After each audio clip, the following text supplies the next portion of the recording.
皆さんこんにちは、牛乳です。今回は Dagon by H.P. ラブクラフトをプレイしていきます。今作は1919年に発表されたハワード・フィリップス・ラブクラフトの短編 Dagon をホラーアドベンチャーにしたゲームとなっています。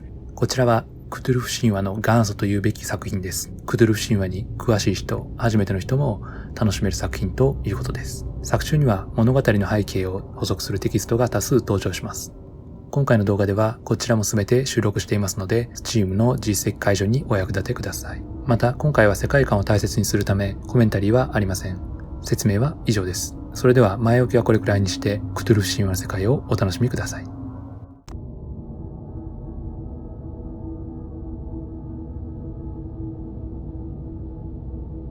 I am writing this under an appreciable mental strain, since by tonight I shall be no more.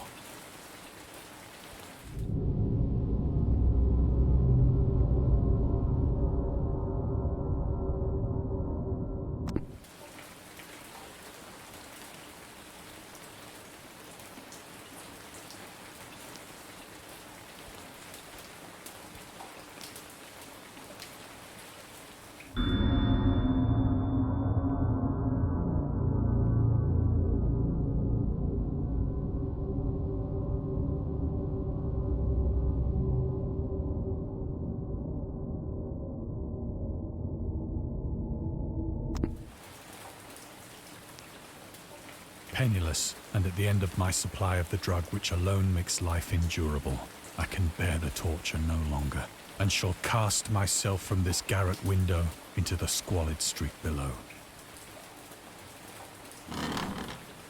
Do not think from my slavery to morphine that I am a weakling or a degenerate. When you have read these hastily scrawled pages, you may guess, though never fully realize, why it is that I must have forgetfulness or death.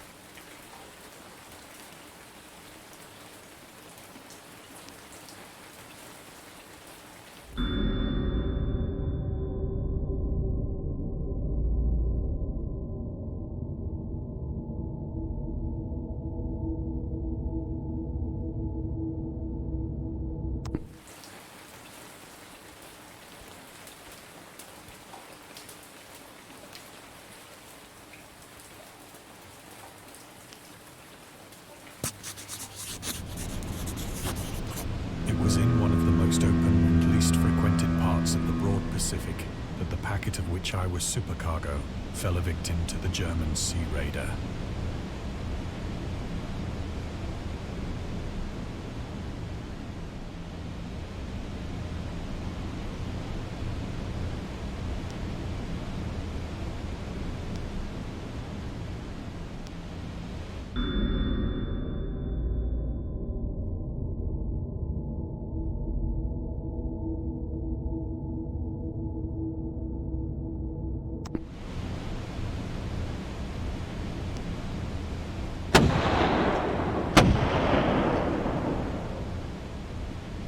The Great War was then at its very beginning, and the ocean forces of the Hun had not completely sunk to their later degradation.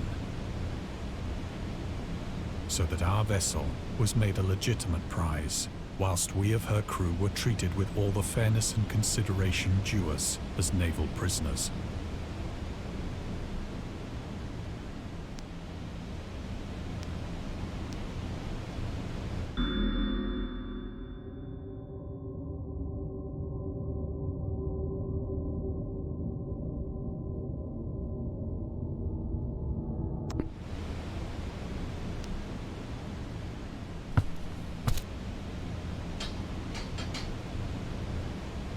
So liberal, indeed, was the discipline of our captors, that 5 days after we were taken, I managed to escape alone, in a small boat, with water and provisions for a good length of time.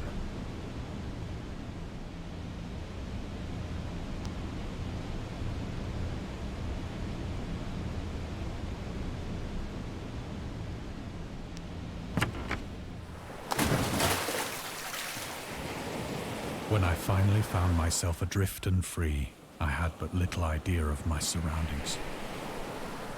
Never a competent navigator, I could only guess vaguely by the sun and stars that I was somewhat south of the equator. Of the longitude, I knew nothing, and no island or coastline was in sight.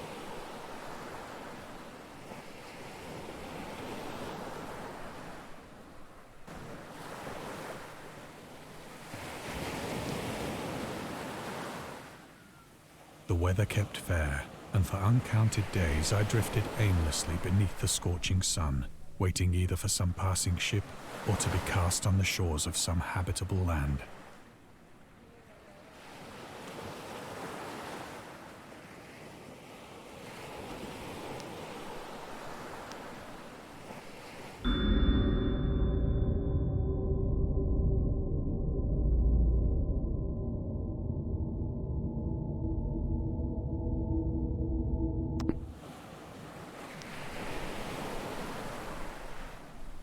But neither ship nor land appeared, and I began to despair in my solitude upon the heaving vastness of unbroken blue. The change happened whilst I slept. Its details I shall never know, for my slumber, though troubled and dream-infested, was continuous.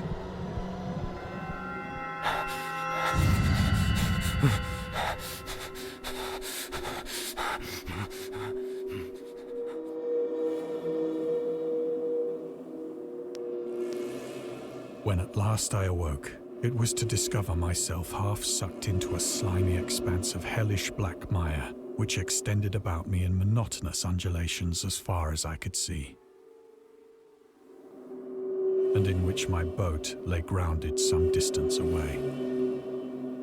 Though one might well imagine that my first sensation would be of wonder at so prodigious and unexpected a transformation of scenery, I was in reality more horrified than astonished.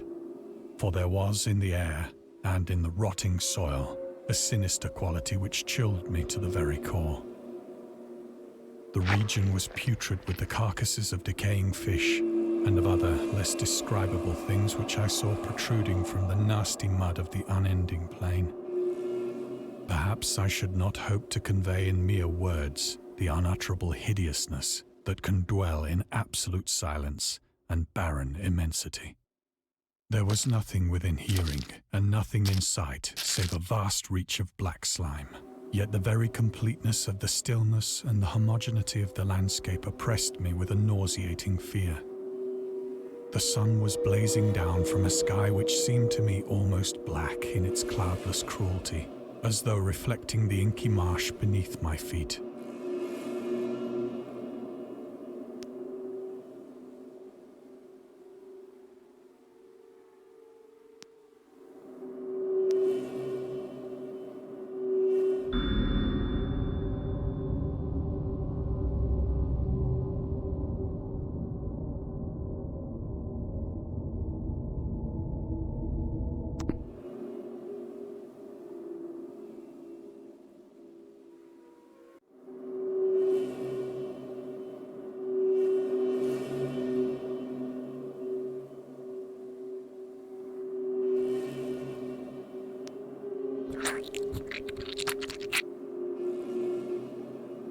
As I crawled into the stranded boat, I realized that only one theory could explain my position. Through some unprecedented volcanic upheaval, a portion of the ocean floor must have been thrown to the surface, exposing regions for which innumerable millions of years had lain hidden under unfathomable watery depths. So great was the extent of the new land which had risen beneath me, that I could not detect the faintest noise of the surging ocean, straining my ears as I might. Nor were there any seafowl to prey upon the dead things.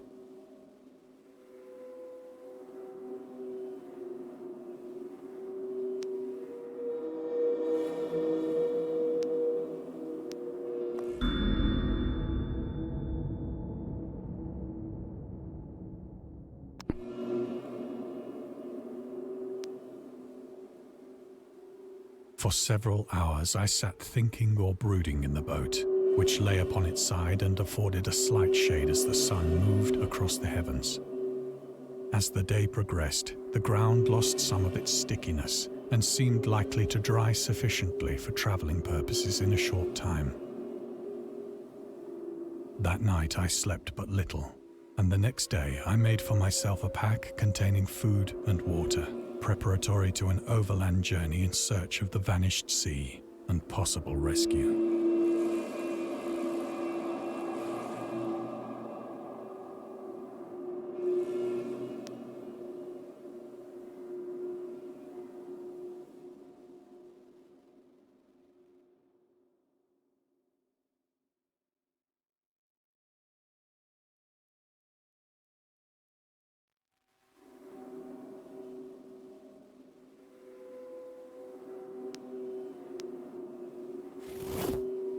On the third morning, I found the soil dry enough to walk upon with ease. The odor of the fish was maddening, but I was too much concerned with graver things to mind so slight an evil, and set out boldly for an unknown goal.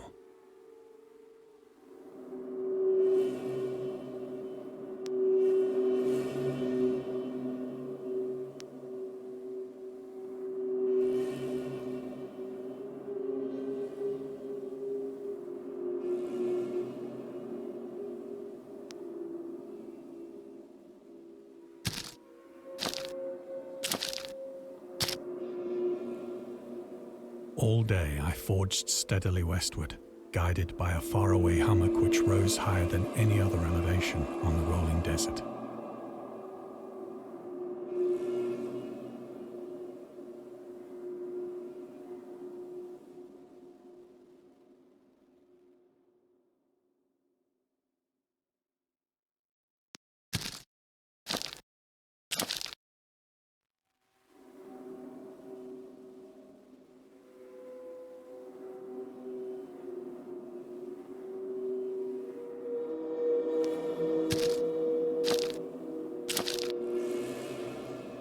That night, I encamped, and on the following day still travelled toward the hummock, though that object seemed scarcely nearer than when I had first espied it.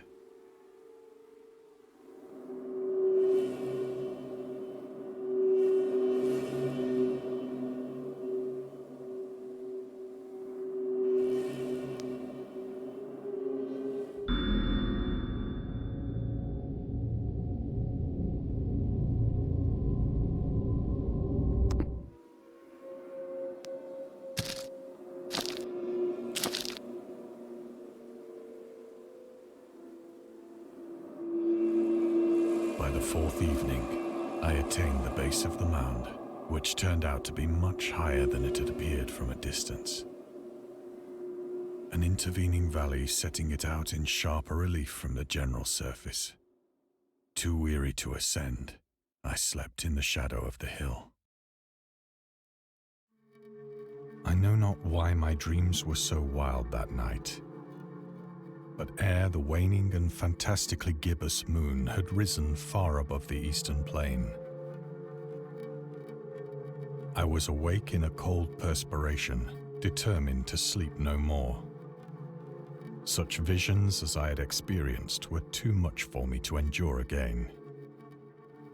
And in the glow of the moon I saw how unwise I had been to travel by day. Without the glare of the parching sun, my journey would have cost me less energy. Indeed, I now felt quite able to perform the ascent which had deterred me at sunset. Picking up my pack, I started for the crest of the eminence.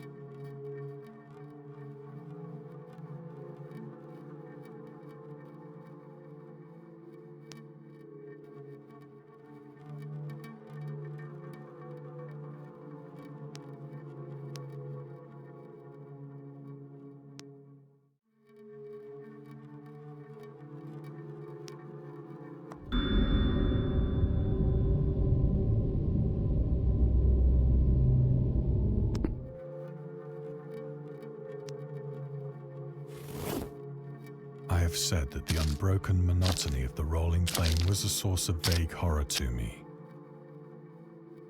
But I think my horror was greater when I gained the summit of the mound and looked down the other side into an immeasurable pit or canyon. whose black recesses the moon had not yet soared high enough to illumine. I felt myself on the edge of the world, peering over the rim into a fathomless chaos of eternal night. Through my terror ran curious reminiscences of Paradise Lost, and of Satan's hideous climb through the unfashioned realms of darkness. As the moon climbed higher in the sky, I began to see that the slopes of the valley were not quite so perpendicular as I had imagined.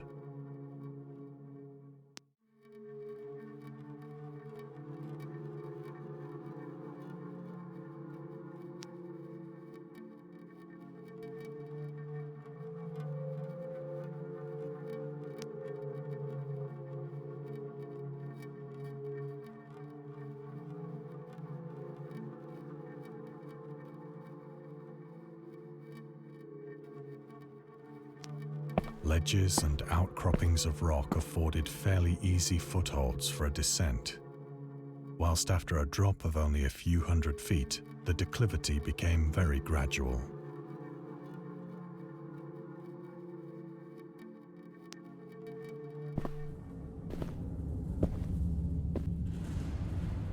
Urged on by an impulse which I cannot definitely analyze, I scrambled with difficulty down the rocks and stood on the gentler slope beneath, gazing into the Stygian deeps where no light had yet penetrated.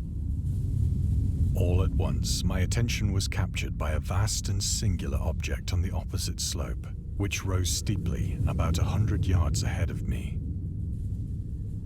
An object that gleamed whitely in the newly bestowed rays of the ascending moon.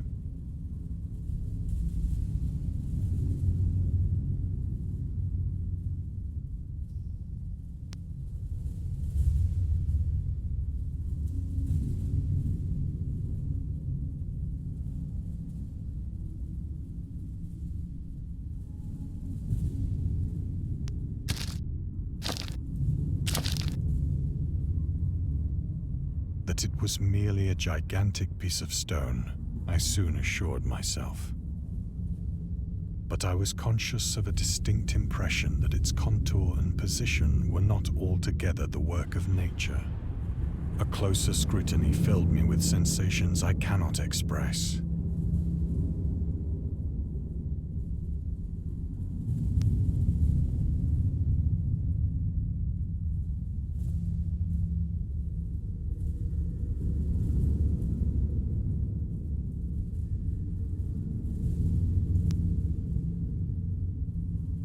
For despite its enormous magnitude and its position in an abyss which had yawned at the bottom of the sea since the world was young, I perceived beyond a doubt that the strange object was a well-shaped monolith, whose massive bulk had known the workmanship and perhaps the worship of living and thinking creatures. Dazed and frightened, yet not without a certain thrill of the scientist's or archaeologist's delight, I examined my surroundings more closely.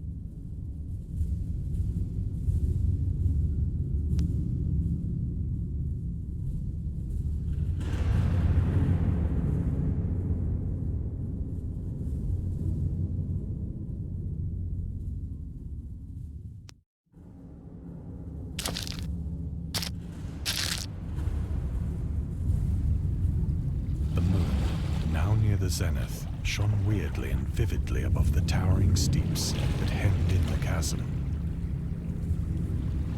and revealed the fact that a far-flung body of water flowed at the bottom, winding out of sight in both directions and almost lapping my feet as I stood on the slope. Across the chasm, the wavelets washed the base of the Cyclopean monolith, on whose surface I could now trace both inscriptions and crude sculptures.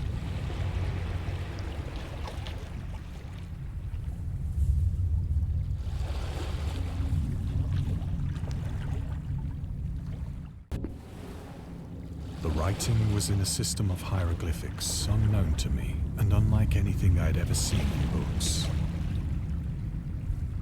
consisting for the most part of conventionalized aquatic symbols such as fishes, eels, octopi, crustaceans, mollusks, whales, and the like.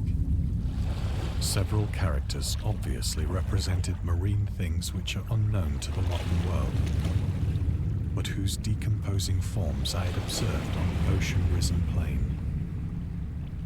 It was the pictorial carving, however, that did most to hold me spellbound.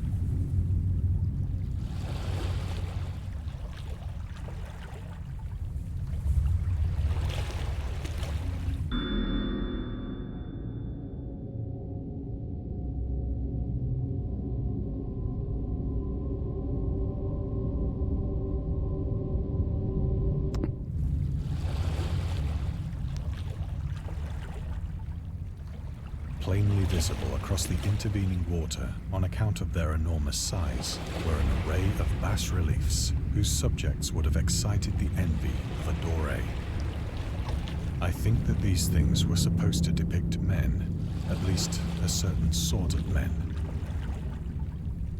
Though the creatures were shown disporting like fishes in the waters of some marine grotto, or paying homage at some monolithic shrine which appeared to be under the waves as well. Of their faces and forms I dare not speak in detail, for the mere remembrance makes me grow faint. Grotesque beyond the imagination of a Poe or a Bulwer. They were damnably human in general outline, despite webbed hands and feet, shockingly wide and flabby lips, glassy, bulging eyes, and other features less pleasant to recall.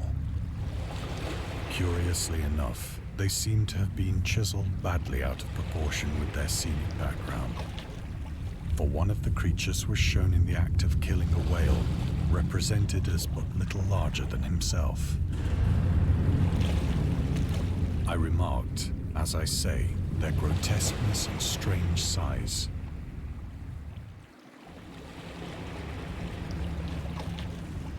But in a moment decided that they were merely the imaginary gods of some primitive fishing or seafaring tribe. Some tribe whose last descendant had perished eras before the first ancestor of the Piltdown or Neanderthal man was born.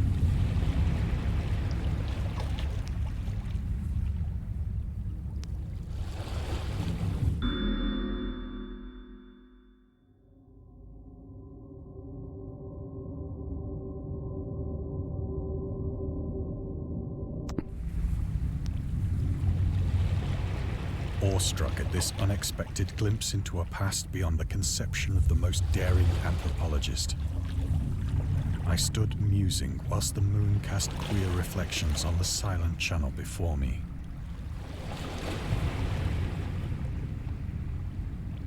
Then, suddenly, I saw it. With only a slight churning to mark its rise to the surface, the thing slid into view above the dark waters. Loathsome, it darted like a stupendous monster of nightmares to the monolith, about which it flung its gigantic scaly arms, while it bowed its hideous head and gave vent to certain measured sounds. I think I went mad then. Of my frantic ascent of the sloping cliff, and of my delirious journey back to the stranded boat, I remember little.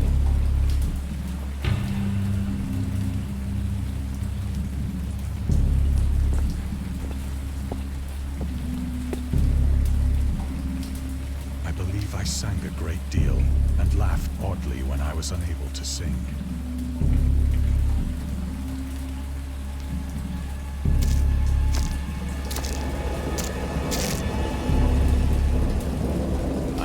Distinct recollections of a great storm sometime after I reached the boat. At any rate, I know that I heard peals of thunder and other tones which nature utters only in her wildest moods.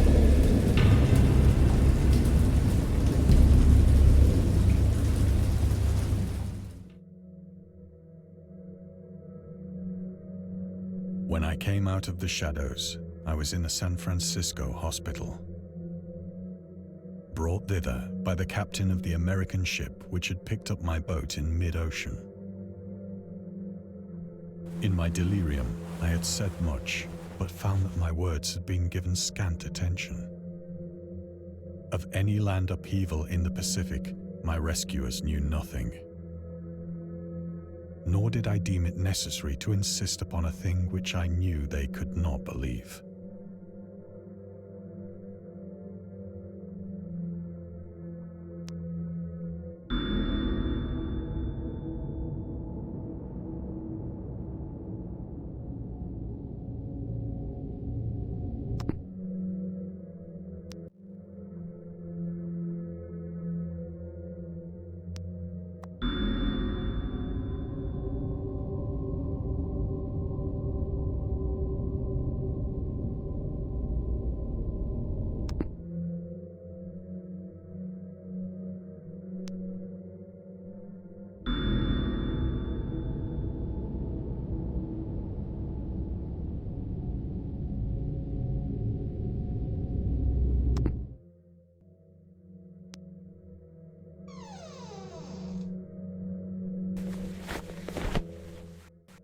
Once I sought out a celebrated ethnologist and amused him with peculiar questions regarding the ancient Philistine legend of Dagon, the fish god.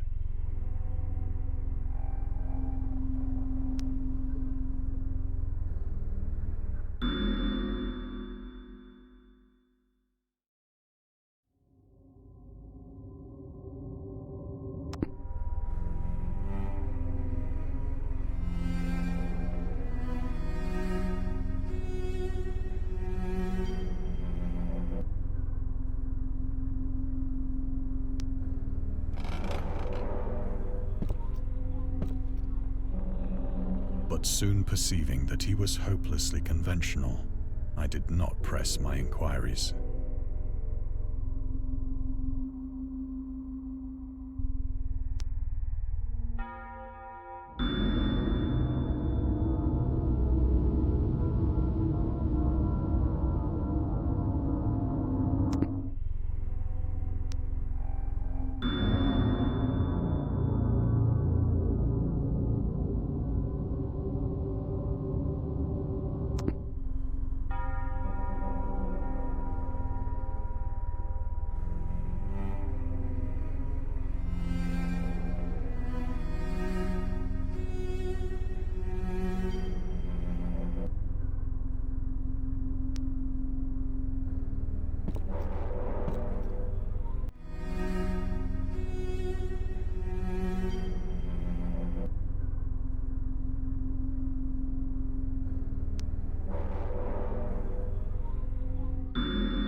It is at night, especially when the moon is gibbous and waning, that I see the thing.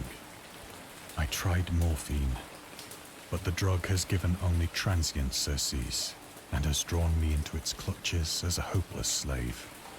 So now I am to end it all, having written a full account for the information or the contemptuous amusement of my fellow men.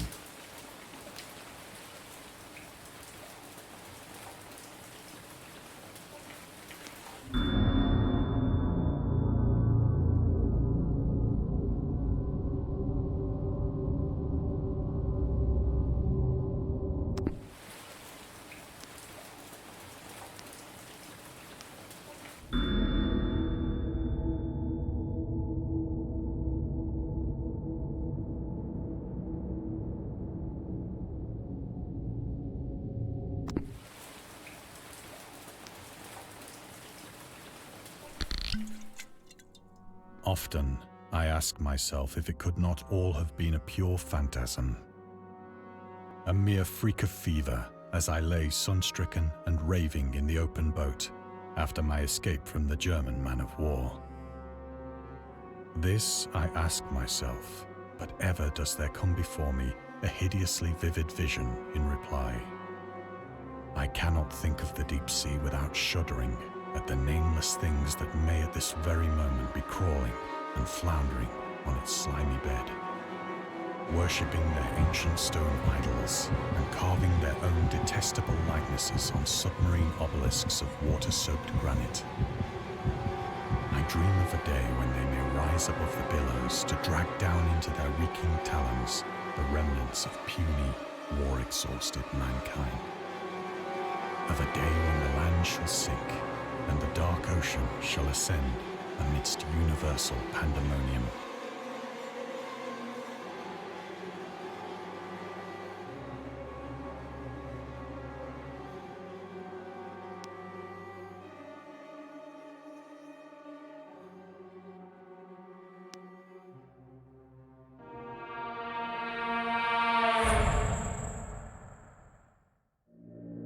The end is near.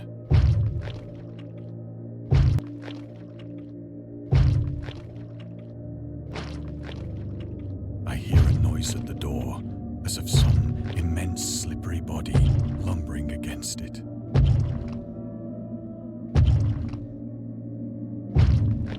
It shall not find me.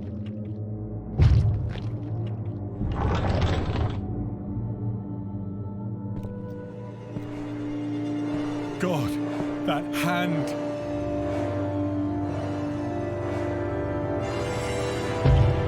The window! The window!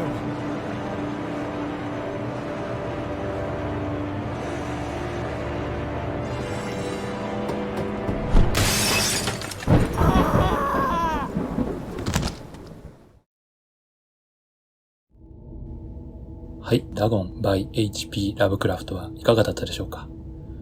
こちらは Steam で無料配信されています。また原作小説は無料の小説サイト青空文庫でも公開中です。それぞれ概要欄にリンクを貼っておきますので、そちらをぜひご覧ください。